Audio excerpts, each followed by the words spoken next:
Good morning, ladies and gentlemen. Welcome to my talk about epistemology, or the study of what can we know at all. For those who don't know me yet, I work in the field of biotechnology as an examiner in the subfield of clinical diagnostics, and I've been working here for about 18 years.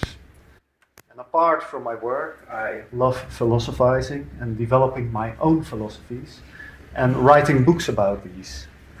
And earlier this year, I gave a talk about this book, which is called Is Intelligence an Algorithm? Some of you may have been present at that presentation. And a couple of months ago, Liz asked me to give a talk about other books that I wrote. This one has a very complicated title called Technovidenta 2.0, with the subtitle Transcendental Metaphysics of Pan-Computational Panpsychism. And this one is called Is Reality a Simulation? Now, these topics sound very esoteric, and I was very hesitant to give a talk about such thoughts for an audience which is so scientific as you are. But I realized that there are a number of topics, especially the topic of epistemology and also the topic of information theory, which may be of relevance to you. I prepared a talk, but it was much too long. It took about 1 hour, so in agreement with Liz, I decided to split it up into sub-talks. Today about epistemology, about half an hour. And in November, there will be a talk about information theory and how to get to a theory of everything, which people in physics speak about. My philosophy is a peculiar broth of different angles. There is some Hinduism in it, some Buddhism, some Discordianism, and also scientific theories, and also ideas from the singularity movement. I don't know if you have heard about that. Good. Before I start talking about epistemology, I want to give a little introduction about this book, especially about the aspect of transcendental metaphysics. Because if you hear the word metaphysics, what do you think about? Maybe you think about topics such as the soul, a god, afterlife, or maybe even about consciousness. But the word meta suggests that it's separate from things that happen in physical reality.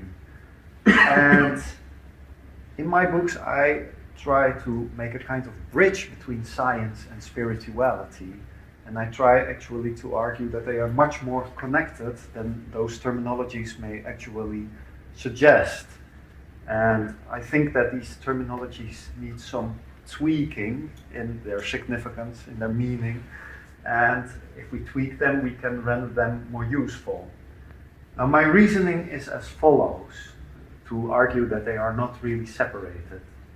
If reality includes everything which influences reality, then there can be nothing outside of reality which we would consider real or relevant. For suppose that there would be something outside of reality which would appear to be outside of reality, and it would influence reality, then it would be included by definition. And if it would not influence reality, it would be excluded by definition, and it would also be irrelevant and not considered real. Now, we can make the same type of reasoning about metaphysics, because metaphysics claims to be outside of the physical world we experience.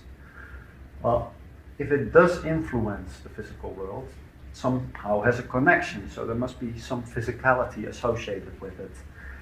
If it does not influence the physical world we experience, well, maybe it is not so relevant, and maybe we are wasting our time talking about it. The same we can perhaps say about the word transcendental. Transcendental is a terminology used by certain philosophers, especially Kant, and also certain theologists, and they referred to a transcendental God, which was a God who was completely outside of the physical reality, and that was opposed to a so-called immanent God, which was a God who was present in everything. And the funny thing is that you find both currents, not only in Christianity, but also, for instance, in Hinduism. So you have both immanent and transcendent currents there. But I think that this idea of a God who is completely disconnected from the reality he is supposed to have created is a little bit strange. If this God does influence this reality, there is a connection. And if he does not influence that reality, he is not relevant to it. Well, let's keep this discussion aside. The word transcendental may need some tweaking to render it more useful, and I will come back to that during this talk about epistemology. So now we come to the core of the talk, which is, what can we know at all? Are there things which are not knowable? Can we know everything ultimately if we would have enough time and enough means? How do we actually gather information? How do we come to knowledge?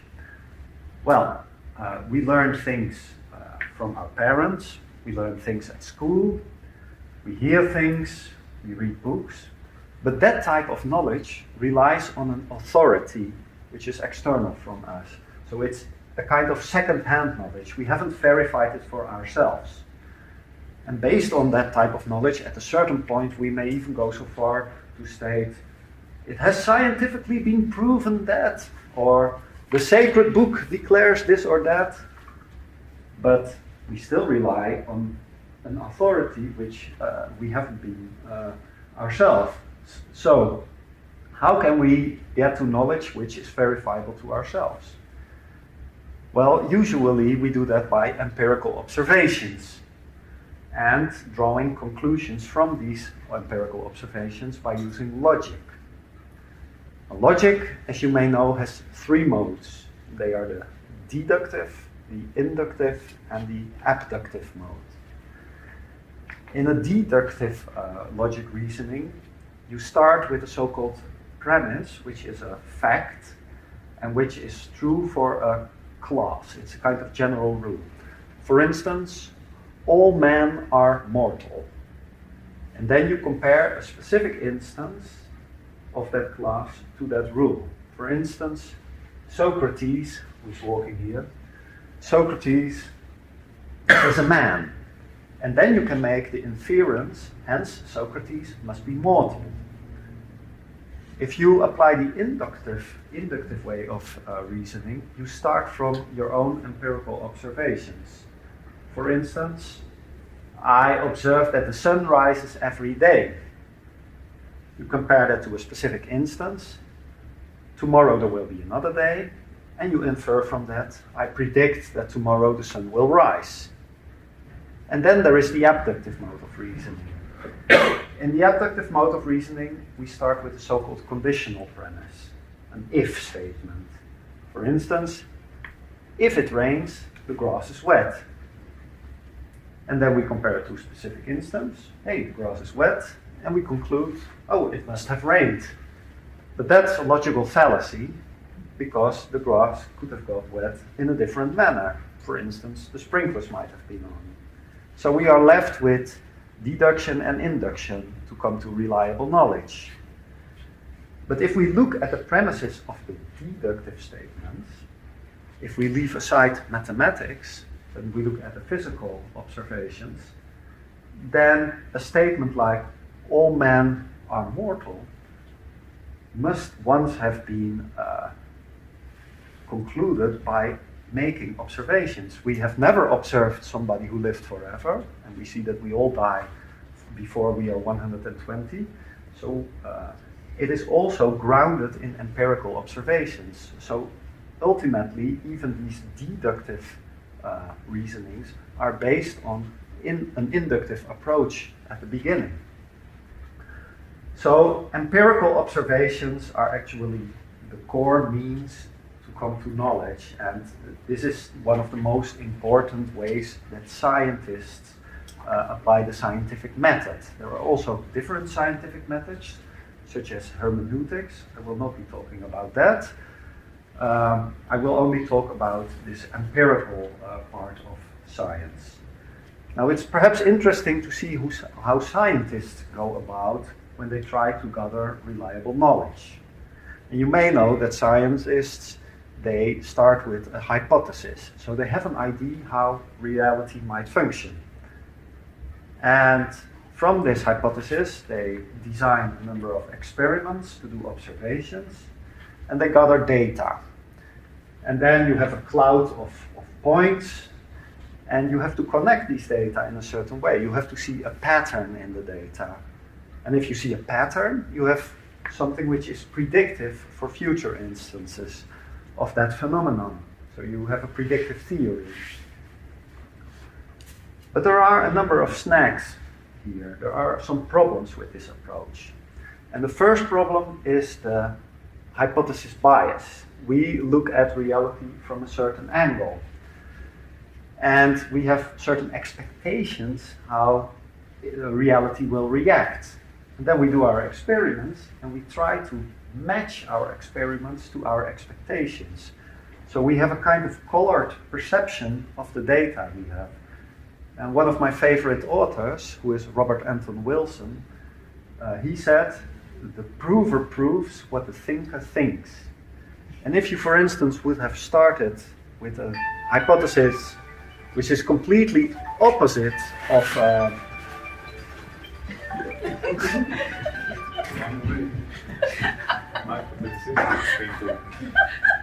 if you would have started with a hypothesis which is completely opposite of the hypothesis you started with, you would try to match the data you find also to that one, so you would arrive at a completely different conclusion based on the same data. That's the problem of the hypothesis bias. And then there is the problem of how we connect the dots, how we see the pattern. And for this, let's see, yes. I would like to illustrate this. If you have studied a bit of physics, you may be aware of the phenomenon of aliasing. We see that exactly the same points can be fitted by more than one sinusoid curve. And this is a problem, because which one represents the truth?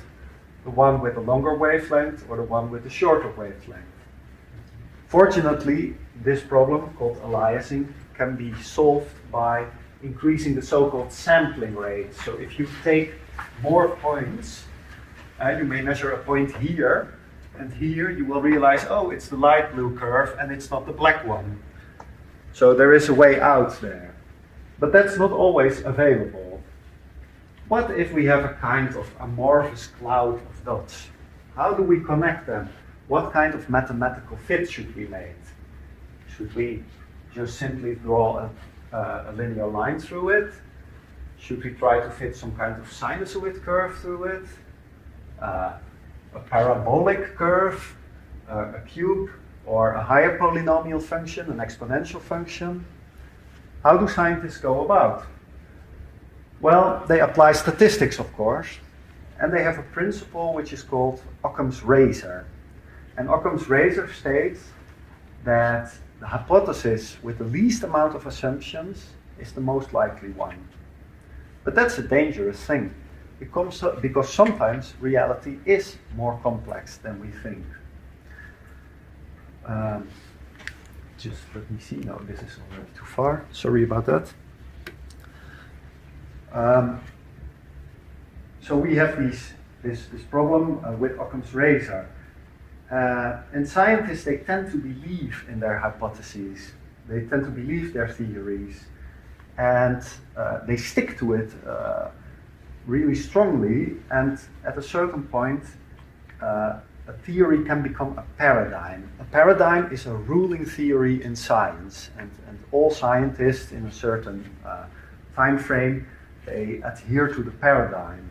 And paradigms, they can be challenged by anomalous data, so data which do not fit the picture of the paradigm.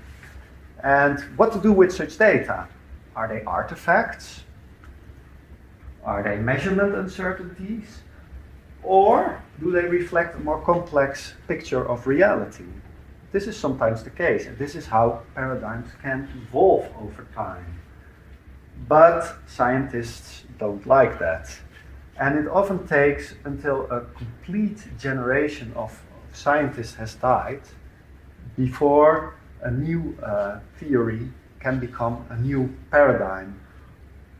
So here there is also a kind of problem that scientists are dogmatic and stick to certain patterns, even if the body of anomalous data at a certain moment reaches a threshold whereby it can no longer be maintained, this paradigm.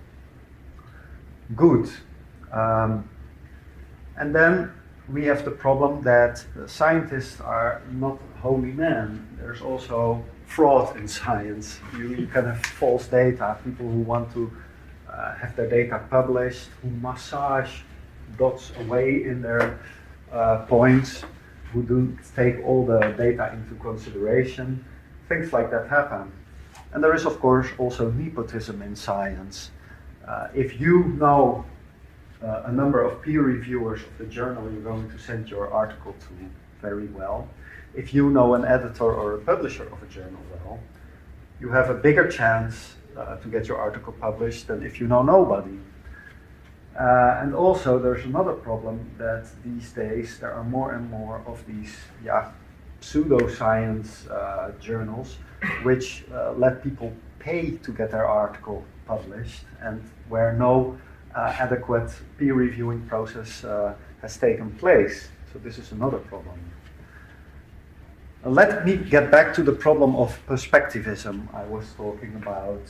So we always look at reality from a certain angle if we do science, because science is analytical. We look at parts and we then try to integrate the parts to understand the whole picture, but we can't look at the whole of reality in one go. That's simply impossible.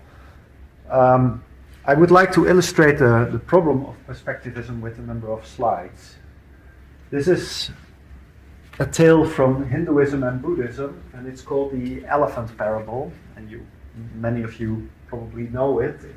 There were a number of blind men, and they were all touching the same object. And one said, "It's a hose." And another one said, "No, it's a broom." And yet another one said, "No, it's a pillar." And in fact, it was an elephant. So the seemingly mutually excluding, opposing perspectives could be reconciled in a kind of higher dimensional entity.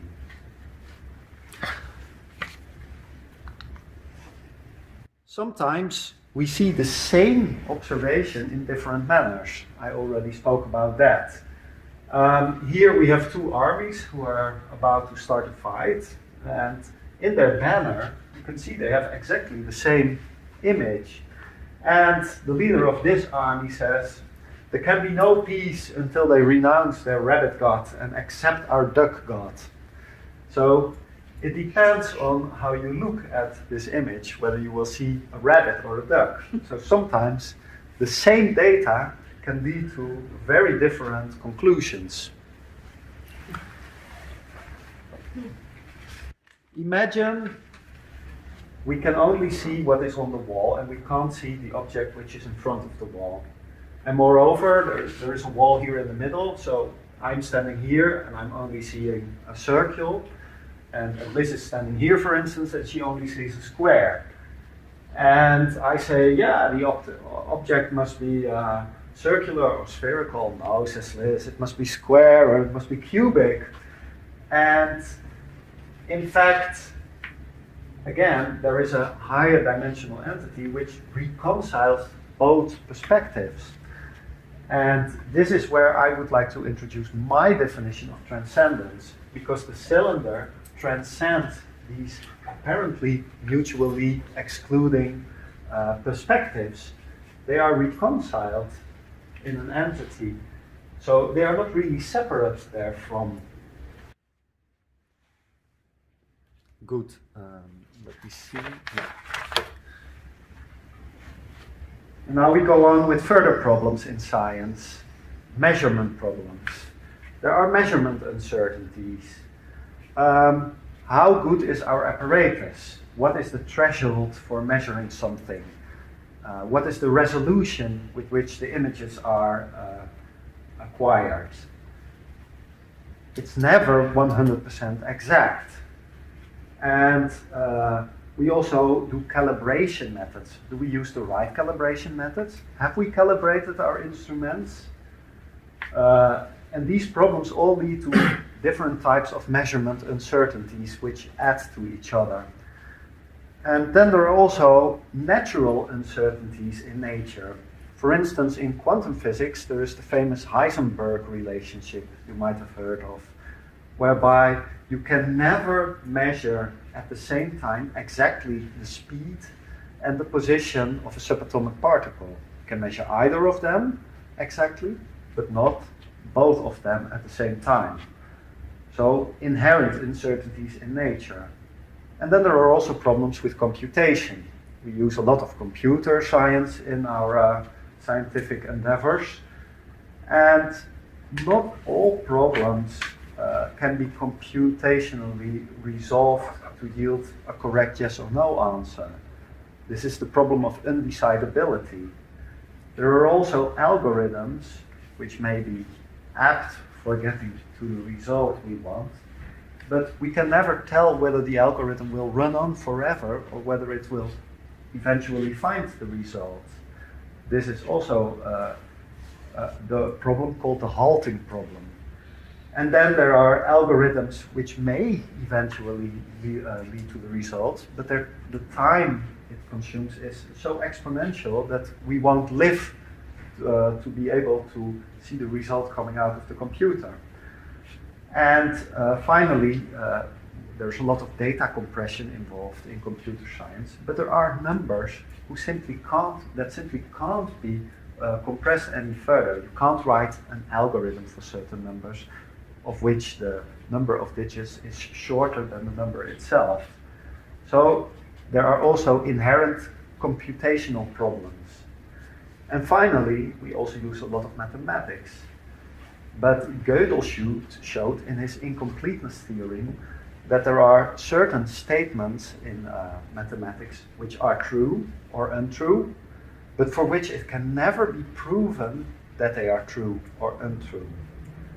And this is important because it shows that mathematics is not a complete science either. It was believed so before Gödel came with his theorem, but there are apparently some loopholes in mathematics. And why is this all important, all this uncertainty, incomputability, incompleteness? Because we can never get a complete picture of reality as a whole. We will always be looking at certain parts, at certain angles, at certain perspectives. And even the patterns we do observe, are they really there? That's the question. We have this ability in our brains to do pattern recognition. But there is also a phenomenon called pareidolia. We can see patterns where they were not intended. For instance, we can see rabbits or ducks in clouds. In buildings, we can look at the ways the windows and the doors are arranged, and we see a face. No face was intended. So we have a little bit of pattern recognition going over the top. And the patterns we do agree on, they are a kind of consensus. But are they really a reflection of what reality is? It's doubtful, at least. And there is even perhaps more doubt possible, because certain experiments in quantum mechanics even challenge the notion of objective reality. You may think that this reality is completely independent of you, but there are certain experiments which show that the subjective influence of the experimenter in the observation influences the result that comes out. And this is summarized in the famous quote, "If you change the way you look at things, the things you look at change." And I will be talking about those aspects more in my next talk, which will be about information theory. But if epistemology is sometimes called the overlap between belief and truth, so what is knowable is considered an overlap between truth and belief, then this type of notion that there may not be an objective reality also challenges that perspective. Because maybe there is no such thing in the physical world as an absolute knowledge. Maybe everything is relative. That notion is, of course, a kind of absolute notion, that everything is relative. And it's almost metaphysical, because it doesn't belong to the physical world. In the physical world, everything is relative, and we come to a conclusion that everything is relative, an absolute notion. Then that notion is somehow already transcending the notion of physicality. This is quite interesting. But so I have seeded a lot of doubt about what can be known, and even if we apply the scientific method, we can still have a lot of doubt about what can be known. And can we even be sure that everything we experience is really there? Perhaps we are hallucinating it individually or collectively. Perhaps this is some kind of dream. There are a lot of philosophical tales about this, starting by a tale by Guanji like thousands of years ago. So I have gathered those ideas in this other book called Is Reality a Simulation? And then we have the modern version thereof, which is about the notion whether reality is perhaps a computer simulation. And this was, of course, in the film The Matrix, where Neo was living in a kind of computer simulation. So it's difficult to say where we stand. Now, in my next talk, I will try to come to more conclusive statements about these ideas and to give knowledge a more solid ground. But what I already want to say about knowledge is that if we arrive at technological applications of our knowledge, we actually lift our knowledge to a slightly higher level than the mere theoretical knowledge. I mean, we can have experiments which are predictive, and we can indeed see by observations that a certain pattern is followed. But if we can implement this in a technological application where we can actually make something work, that goes a little bit further. And this is why I call this book Techno-Vedanta. Vedanta is the Hindu term for the complete body of knowledge that exists. And if technology is involved in that and makes that knowledge comes to a higher level, then we can perhaps speak about Techno-Vedanta. Now, having said all these things, I would like to conclude with a quote from the Buddha, who said, "Doubt everything, and then doubt the doubt." So, thank you for your attention. Are there any questions? Take your time. Can anyone really know you say there's a body of knowledge, but there could be many bits of it that contradict each other. Of course. That's what I have argued. Yeah. And is there a complete body of knowledge? Well, of course, there are all kinds of elements of knowledge, and whether they represent something which is truthful, that remains to be seen. Certain logic requires us to exclude the middle. This is what Aristotle has said. You have a thesis, you have a counter-thesis, and there is the so-called law of the excluded middle. And there are these mutually opposing things. But what I am showing is that perhaps truth is some kind of higher dimensional reality we do not have really access to.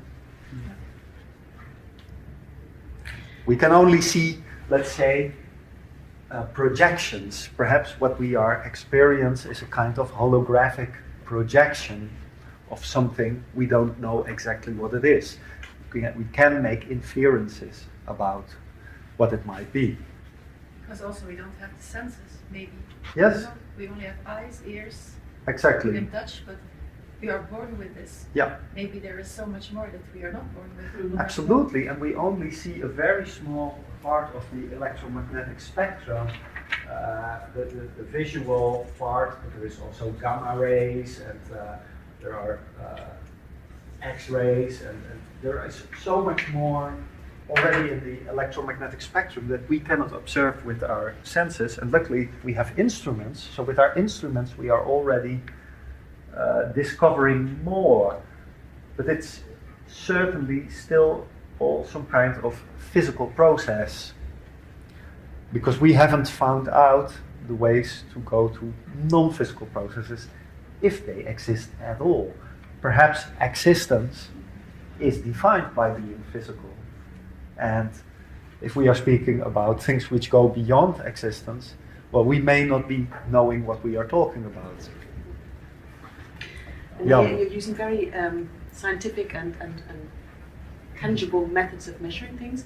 And how would you see art and the attempts of artists to represent or understand or define the world that they're looking at, Yeah. with or without the use of hallucinatory means? That It's don't really see- it's often more holistic, yeah. and it's often not thinking in parts, and this is also when children make drawings, they are very abstract.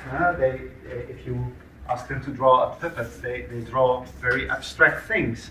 And if you see an artist who grows up, he starts to make more detailed and concrete details, and something which is more realistic and less abstract. So indeed, the artist has developed a more holistic approach and a more concrete approach after a certain while, whereas there are also, of course, artists who exploit the notion of abstraction. Yeah. But Or different ways of joining the dots, maybe. yes, Yeah. it's a different way of looking at reality. And I was speaking about a different way of doing science called hermeneutics. And this is often in the literal sciences done, whereby from the whole body of the text, they try to infer the meaning of specific terms. So you go from the whole to the part instead of going from the part to the whole. So you first have to read the whole body of the text, and you will see that a certain terminology comes up a number of times, and only when you have read the whole, you will start to get it in each of the specific instances.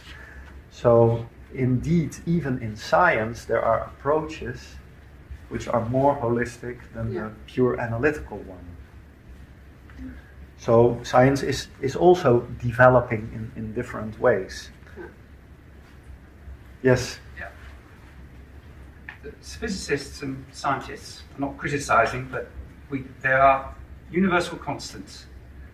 Yet there's no evidence that at completely the other end of the universe, they're the same. So is science tantamount to a religion then?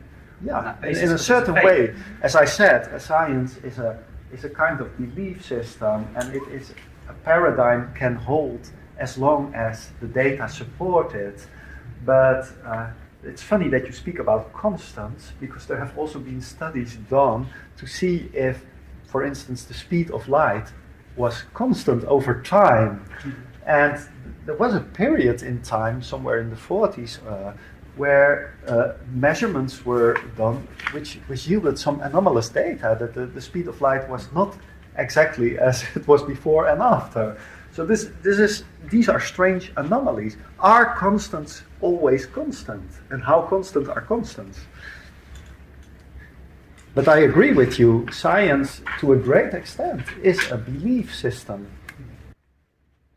But it's a belief Jan was holding his hand up already a number of times, so I will give So him. if I understand you right, we're actually not much further than Descartes or even you, like saying, I think so I am. So that's from that. Is there any step further we can go to say this is some truth we can? Well, I would like not to give an answer today and to keep my answer for the next talk, because as I promise, I want to come to a more solid foundation of knowledge. So that makes us all curious to come back next Yeah. time. Yeah, absolutely, absolutely. Yeah. You also had a question. Yeah, it was more of a comment. Science sort of bases its truth on the observability and on the observation it makes, and I think what makes it different from the metaphysical interpretations is that it does allow questioning of this and sort of reflects on the anomalies and tries to develop a model that covers the anomalies as well. Absolutely. Well, let's say the spiritual approaches, especially in religions, are extremely dogmatic and often forbid questioning, and that's a pity. And as I say with my book, I want to make a bridge between spirituality and science. And next time I will also be speaking about the phenomenon of consciousness. And I would like to show that, in fact, there is a connection there between the physics and the so-called metaphysics. And I hope you will find that interesting. So what is your main motivator in all this work? It's my truth. It is indeed my.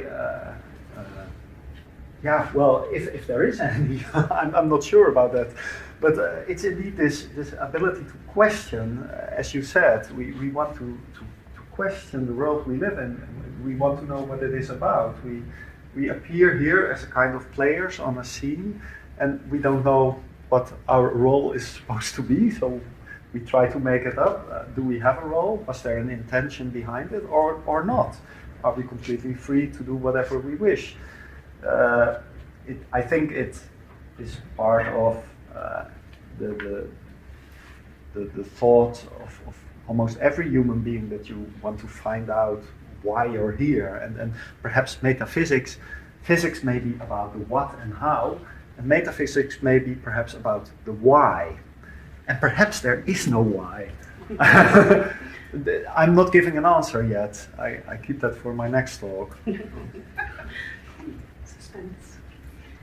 Good. On that note then, if anyone, please do complete, and I've left you a pen if you'd like to leave any comments. It's always interesting to see what people, a number is one thing, but comments are another, right? Of course, yes. And if anyone would like to join us for lunch, as usual, then feel free to come along. Thank you very again. much, Anthony. Very interesting.